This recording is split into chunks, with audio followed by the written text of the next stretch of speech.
আমরা বাইকের একটা জিনিস গুরুত্ব দিই না, সেটি হচ্ছে বাইকের স্পার্ক প্লাগ।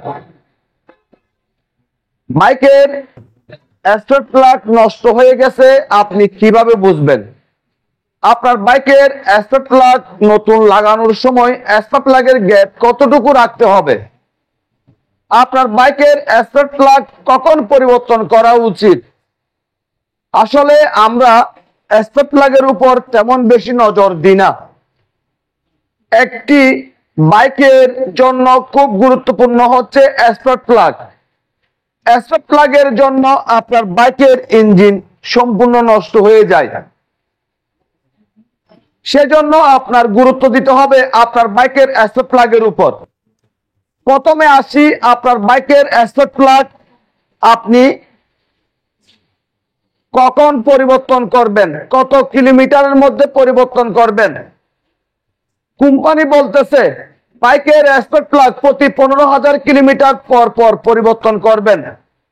আমাদের দেশের ফুয়েলের মান খারাপ হওয়ার কারণে বাইকের স্পার্ক প্লাগ খুব তাড়াতাড়ি দুর্বল হয়ে যাচ্ছে।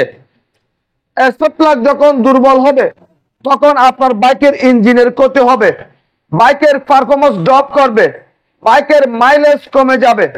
সেজন্য আমাদের কি করতে হবে?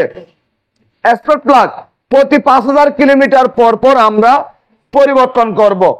অবশ্যই স্পার্ক প্লাগের গ্যাপ ফিলার গজ দিয়ে মেপে ঠিক করতে হবে।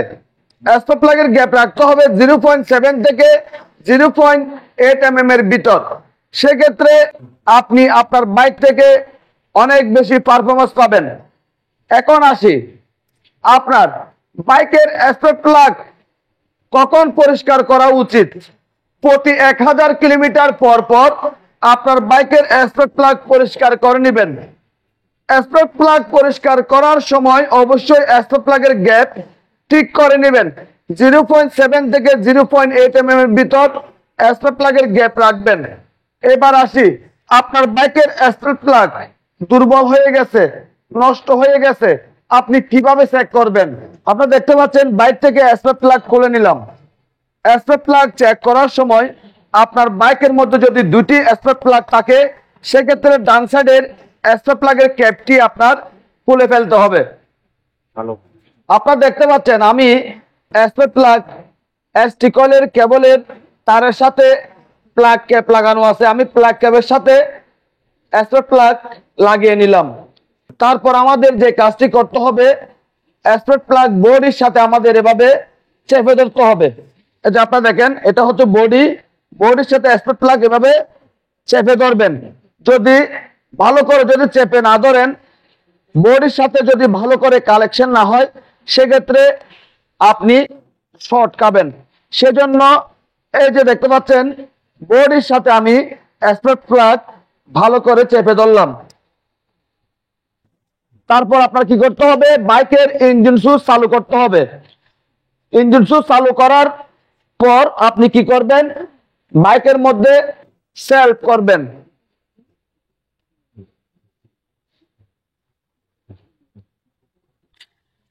এটা আপনারা দেখতে পাচ্ছেন আমি বাইকের মধ্যে সেলফ করতেছি এবং স্পার্ক প্লাগের মুখের মধ্যে কারেন্ট সাপ্লাই হচ্ছে।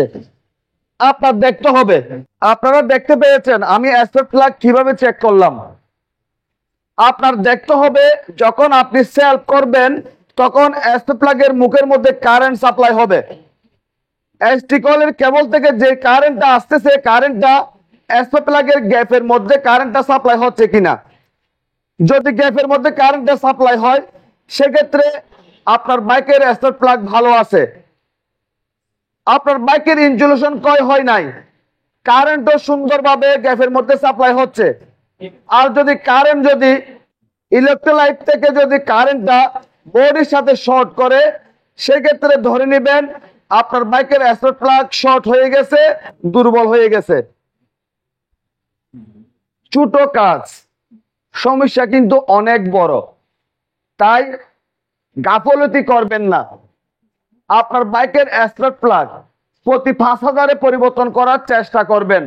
সেক্ষেত্রে আপনার বাইকের ইঞ্জিন ভালো থাকবে, বাইক চালিয়ে অনেক বেশি মজা পাবেন, বাইকের পারফরমেন্স কিন্তু অনেক ভালো পাবেন।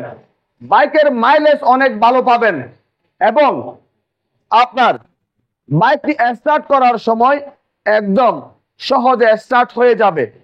আজকের ভিডিওতে আমি আপনাদের সাথে শেয়ার করছি স্পার্ক প্লাগ কখন পরিবর্তন করবেন, স্পার্ক প্লাগ কখন পরিষ্কার করবেন, স্পার্ক প্লাগের গ্যাপ কত রাখতে হবে, স্পার্ক প্লাগ দুর্বল হয়ে গেছে আপনি কিভাবে বুঝবেন।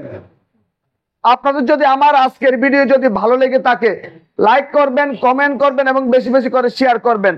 আর আমাদের ছোট্ট পরিবারটি সামনের দিকে এগিয়ে যাওয়ার জন্য সুযোগ করে দিবেন।